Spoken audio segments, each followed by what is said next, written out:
Worship, Affirming God's Mission by Ashok Kumar.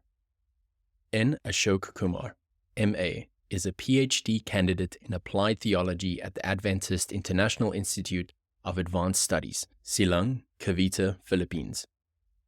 Is there a problem with modern worship? One author asserts that the problem with modern worship is not the use of lights or the creation and performance of original music. The issue is not the, quote, dimly lit room, end quote, the big band, or the, quote, creative music, end quote. We could illuminate the church and use a simple piano and a chorister. While these changes might provide temporary fixes, they will not address the core underlying issue that remains overlooked. So what is the real problem? Worship has become a feeling in the postmodern era. One author says, quote, I've noticed a trend during the praise and worship portion of services at different churches that I visited, and even ones where I've been a member. Our worship should extend well beyond a church service, end quote. Worship is not only about emotion. It should not be a feel-good factor. Worship is not a self-centered activity. Rather, it is theocentric. When worship revolves around emotionalism, it is devoid of true reverence. In the church setting, emotionalism, quote, is a reaction that is based on a human sentiment or feeling, end quote, lacking true worship and any, quote, real sustaining substance, end quote. Throughout this article, it is important to distinguish clearly between emotionalism and emotions that arise from genuine worship. The core issue of this article is the benefit we derive from worship. Does our worship bring a feel-good factor to our lives, or does it motivate us to become involved in the mission of God? What is worship? Swiss Reformed theologian Karl Barth characterizes Christian worship as, quote, the most momentous, the most urgent, the most glorious action that can take place in human life, end quote. These profound words resonate with all who seek to revitalize the worship experience in the contemporary, postmodern church. It is no wonder that the term worship service is employed in diverse ways. Authors Ronald Allen and Gordon Borer articulate worship as, quote, an active response to God whereby we declare His worth. Worship is not passive, but it is participative. Worship is not simply a mood, it is a response. Worship is not just a feeling, it is a declaration, end quote. We must involve church members in worship experiences that motivate them to be involved in God's mission. Without this motivation, worship runs the risk of devolving into a routine social gathering or a weekend leisure pursuit. Origin of worship. Worship encompasses our entire being responding in praise to all that God is. It manifests through our attitudes, actions, thoughts, and words and is rooted in the truth of God as He has revealed Himself.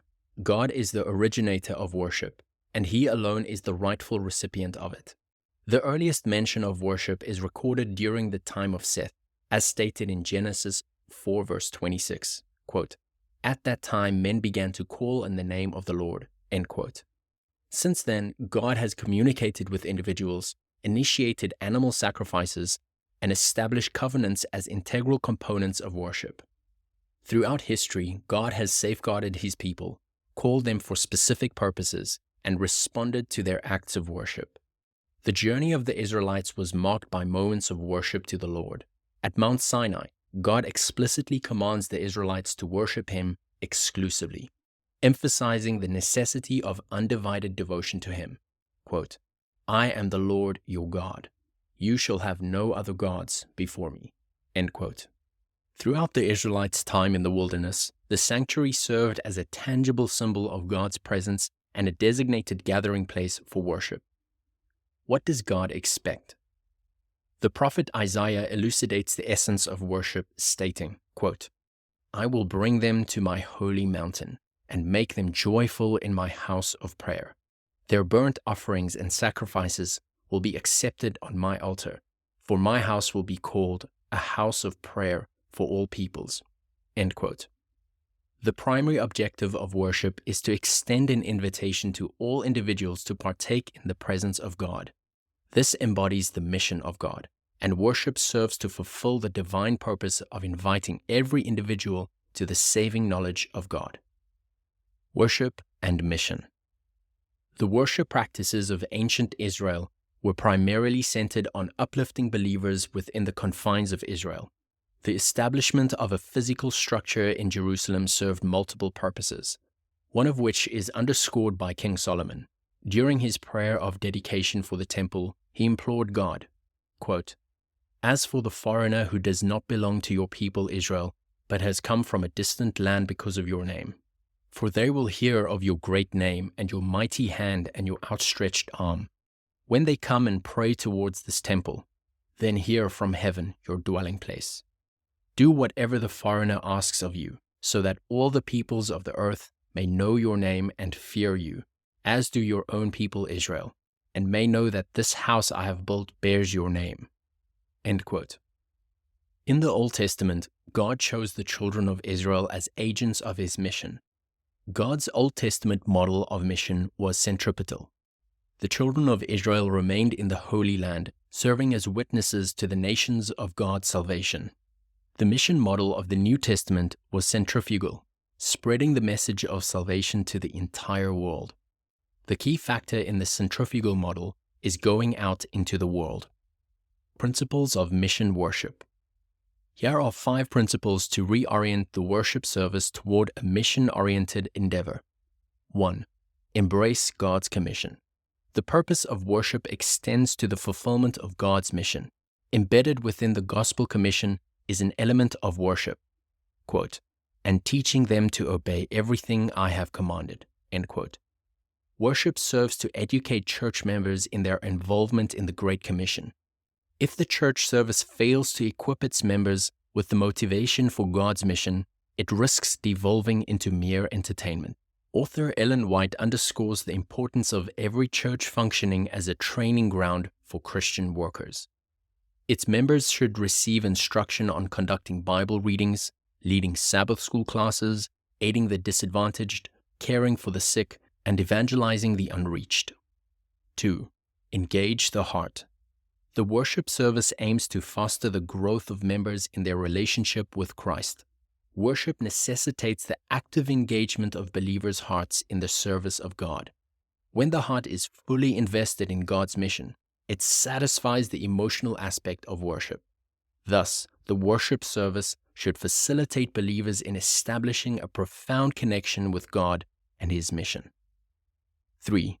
Take action. Each worship service ought to propel believers to extend the worship experience beyond the confines of the church building. Engaging church members in mission activities is paramount. During my tenure as a church pastor in Bangalore, India, congregants convened for branch Sabbath school and outreach endeavors following the church service. This initiative led to the establishment of 6 congregations in nearby communities, exemplifying the transformation of worship into a mission-focused endeavor. 4. Compassion and service. The importance of worship and compassion for the poor and needy was clearly articulated by Amos. He urges his audience to, quote, "Let justice roll on like a river, righteousness like a never-failing stream," end quote. J. Gordon McConville suggests that Amos considers justice and righteousness essential elements of worship. Without both, worship becomes unacceptable to God.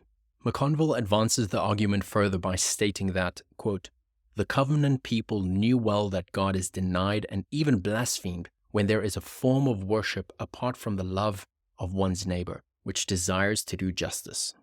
In that case, the worship becomes not merely irrelevant, but offensive to God." End quote. It transforms into a mere obligatory act. 5. Point to beliefs and Jesus' soon coming.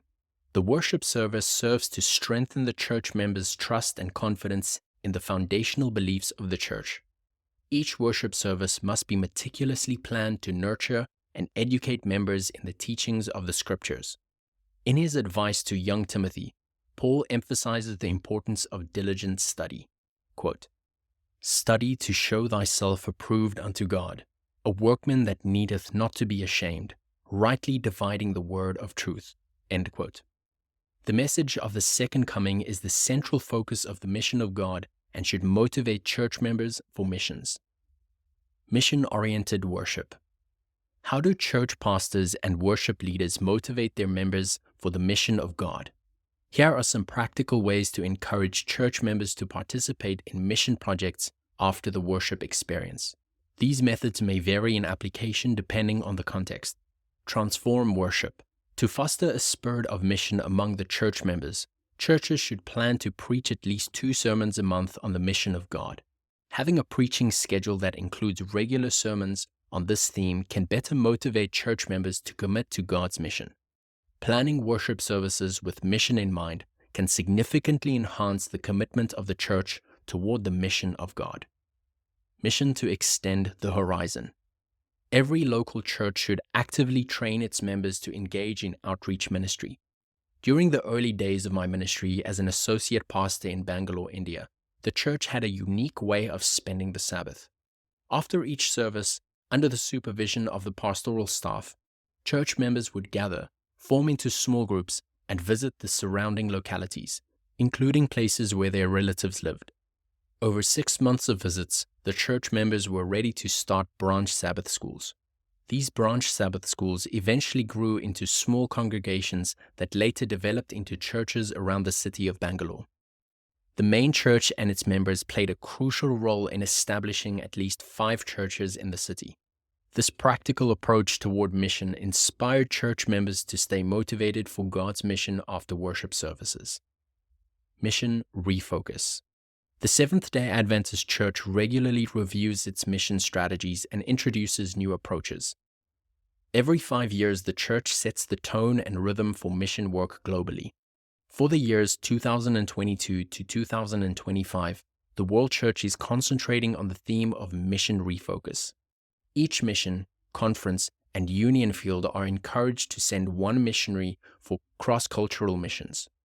In order to effectively promote and practice this noble task, local churches should be actively involved. Every local church should be motivated to send one missionary to participate in cross-cultural missions. Additionally, every worship service should include an altar call to encourage members to respond to the mission of God. Conclusion. The worship service should be entirely centered on God, who alone deserves reverence and awe. Its primary purpose is to motivate church members to engage in the mission of God. Without this motivation, the church risks becoming merely a social club where members are entertained and appreciated for the wrong reasons. In order to keep the church vibrant and dynamic, it is essential to encourage church members to participate in God's mission. While weekend potlucks, basketball tournaments, and soccer games can foster warmth and unity, they are not sufficient. Church members must be inspired to engage in the mission of God, especially given the imminent return of Jesus Christ. Get your church involved. Jesus is coming soon. For bibliographical and biblical references on this article and for much more content for pastors and church leaders, please visit ministrymagazine.org.